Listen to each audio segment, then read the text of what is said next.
they're going to want to search your apartment.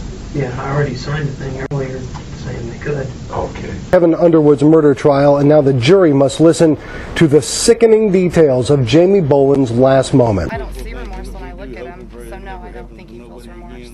I think he feels remorse for getting caught.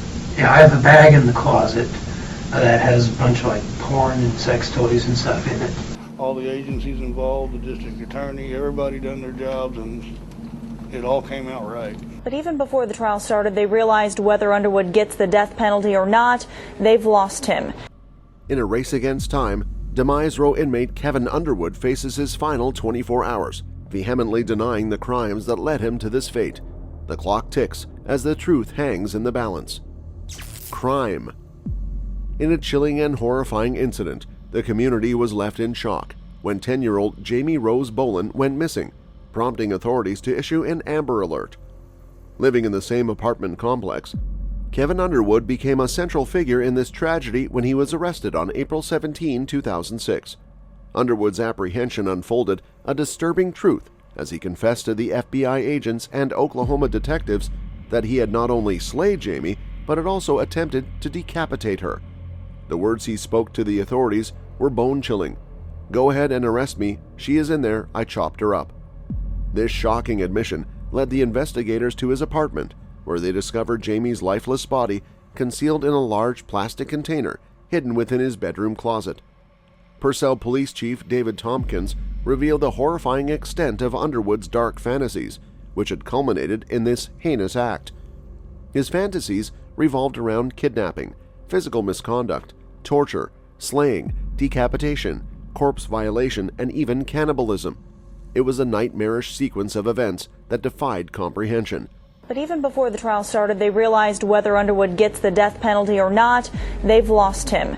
All we can do is just now move on and try to go on with our lives and, like I say, try to remember the good times. Subsequent investigations unveiled the gruesome details of Jamie's demise. Underwood had bludgeoned her with a wooden cutting board, a weapon reflecting the brutality of the crime.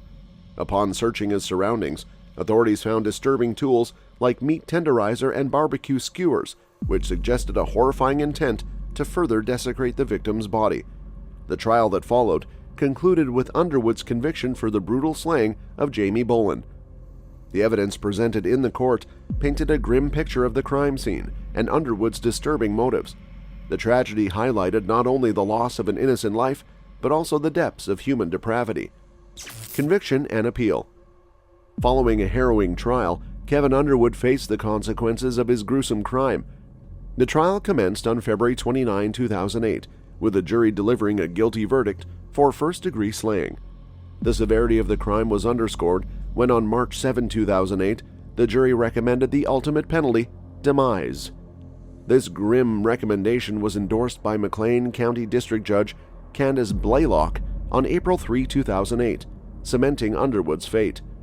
However, the legal battle continued as Underwood sought to appeal his demise sentence, contending that it constituted an unconstitutionally cruel and unusual punishment exacerbated by his mental illness. Are there any circumstances under which you could consider the death penalty? That's what we really hope to get back to, is just remembering the good times and put the bad times behind us. They're going to want to search your apartment.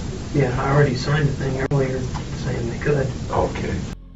At his trial, he had been diagnosed with schizotypal personality disorder, but this diagnosis evolved to include Asperger's syndrome. Underwood's defense argued that his mental health condition should factor into the sentencing decision. Despite this appeal, an Oklahoma City federal judge ultimately rejected his argument.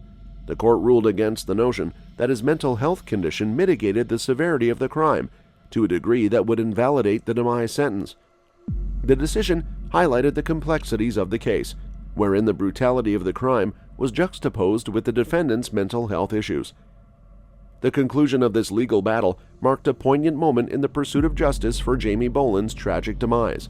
The case cast a spotlight on the intricacies of the criminal justice system when it intersects with mental health considerations, raising broader questions about the balance between accountability and understanding in cases of extreme violence.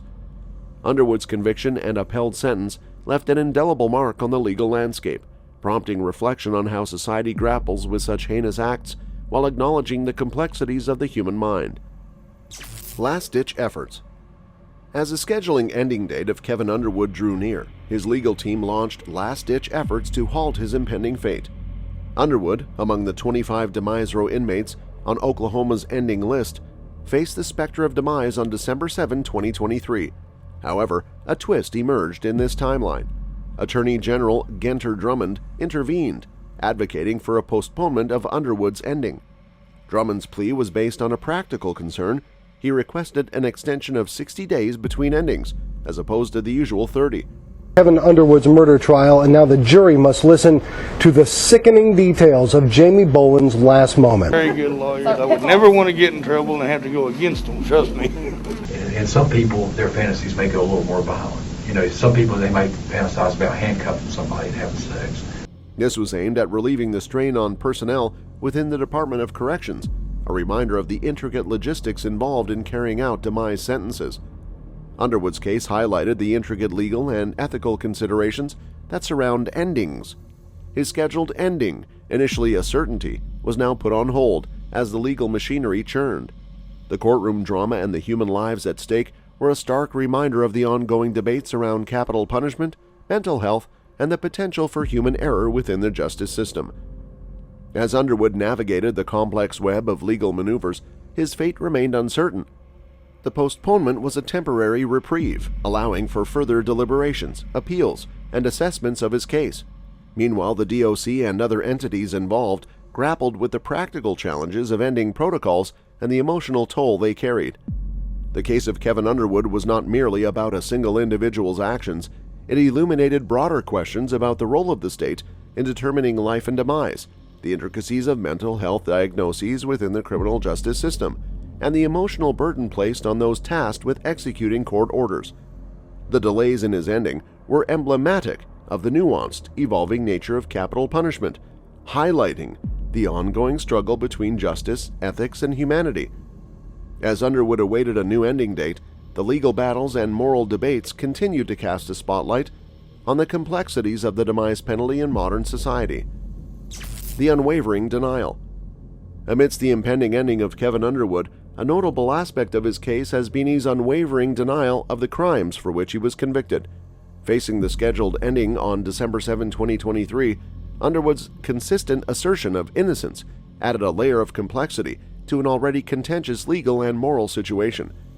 Despite his conviction for the heinous slaying of 10-year-old Jamie Rose Boland and the gruesome details provided in his confession, Underwood maintained that he did not commit the crimes attributed to him. This steadfast denial raised questions about the veracity of his confession, the accuracy of the evidence, and the reliability of the criminal justice system. Underwood's claim of innocence echoed a broader societal conversation about wrongful convictions, the potential for coerced confessions, and the influence of mental health conditions on criminal cases. He's happy with what he did, and if he ever had a chance to do it again, he would. I don't see remorse when I look at him, so no, I don't think he feels remorse. I think he feels remorse for getting caught. And even gender didn't even really matter to me. I just, at first I just wanted basically to eat some. As he navigated the appeals process and legal maneuvers to challenge his conviction, his case became a focal point for advocates of criminal justice reform and opponents of the demise penalty. In the face of his imminent ending, Underwood's unwavering denial underscored the complexity of capital punishment cases and prompted renewed debates about the accuracy and fairness of the criminal justice system. The case served as a reminder that even in the most severe criminal cases, the quest for truth and justice remains a multifaceted and evolving endeavor. Victims' families await closure.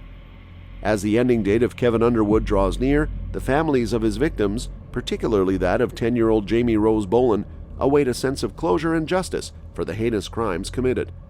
For these families, the process leading up to ending is a time of mixed emotions, a blend of anticipation, anxiety, and the hope for finality. The long road from the initial crime to the upcoming ending has likely been marked by grief, frustration, and the strenuous journey through the legal system. The scheduled ending represents a pivotal moment for these families, offering the possibility of a measure of solace and retribution for the unimaginable loss they endured. Their experience also shines a light on the multifaceted impact of violent crimes on victims' families, who have had to relive the traumatic events repeatedly throughout legal proceedings. For many, the pursuit of justice becomes intertwined with the grieving process as they navigate the complexities of courtrooms and legal strategies while seeking a semblance of closure. Kevin Underwood planned to brutally kill a little girl. He did it, then told the FBI all about it. All the agencies involved, the district attorney, everybody done their jobs, and it all came out right. Yeah, I have a bag in the closet that has a bunch of like porn and sex toys and stuff in it. While the ending itself won't erase the pain or fully heal the wounds, it marks a significant juncture in their quest for justice. The impending ending serves as a reminder that beyond the legal and procedural aspects, there are real lives affected, and the families are central to the story of seeking justice for the victims they lost. Facing the consequences. As the scheduled ending date of Kevin Underwood draws near, the gravity of his crimes and the weight of his impending fate cast a somber atmosphere over the prison's demise row. Underwood's journey from arrest to conviction has been marked by shock, horror, and legal battles that have captivated the nation. Found guilty of the brutal slaying of 10-year-old Jamie Rose Boland, Underwood's case has become a symbol of the most heinous acts that can be committed. His denial of the crimes, despite overwhelming evidence and a chilling confession, has left many baffled. His defense, citing mental health issues, including schizotypal personality disorder and Asperger's syndrome, attempted to sway the court's judgment, but to no avail. As the ending date looms, the victims' families are left to grapple with a mix of emotions, grief, anger, and a longing for closure. The nation watches with a divided perspective. Some firmly believe in the retribution that Underwood's ending represents, seeing it as a form of justice for the innocent life he extinguished. Others, however, raise concerns about the morality of capital punishment and its potential for irreversible error. As the clock ticks, Underwood's final hours on Demise Row serve as a reminder of the complex interplay between justice, ethics, and the human capacity for unspeakable violence. That's all for this video, folks. See you next time.